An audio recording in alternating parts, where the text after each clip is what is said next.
Now we're going to throw a little bit of a wild card in here with a snap weight and an open water spinner.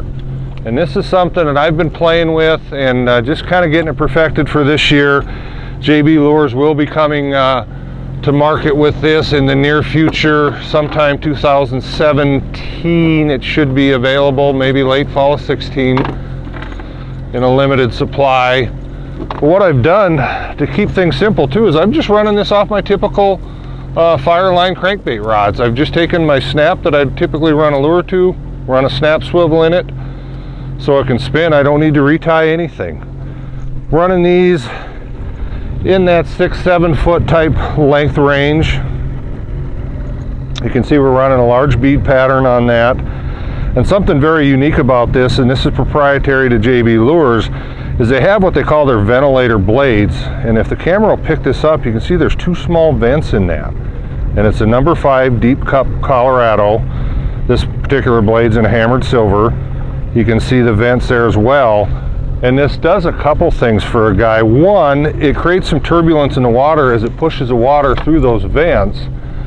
And then two, as that water goes through those vents, I think it allows you to pull these a lot faster than you typically would. You know, right now I'm looking up, we're going 2 to 2.3, which most people think, oh God, you can't pull a spinner that fast. Well, I'm here to tell you, you certainly can, right in conjunction with your crankbaits. So it's an option to give them some meat. It's just another option there.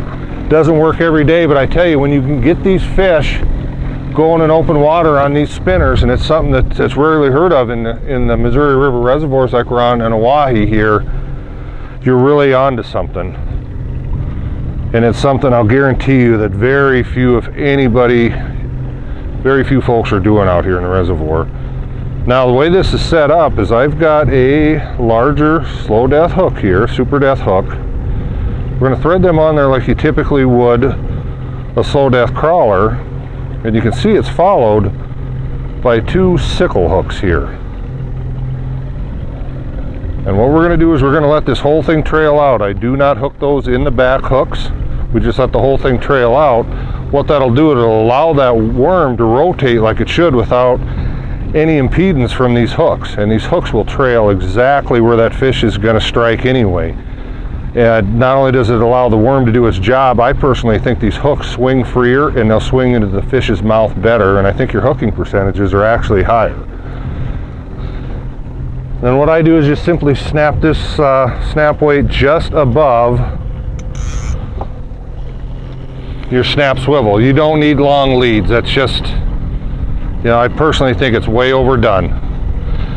And by doing so, we don't have to remove this snap weight when we get a fish on. We simply reel the fish up directly to it, net the fish, rebait, and we're right back in it. But you can see the blade in front of it and how that worm's gyrating, and you can see those hooks are actually a bit behind the worm.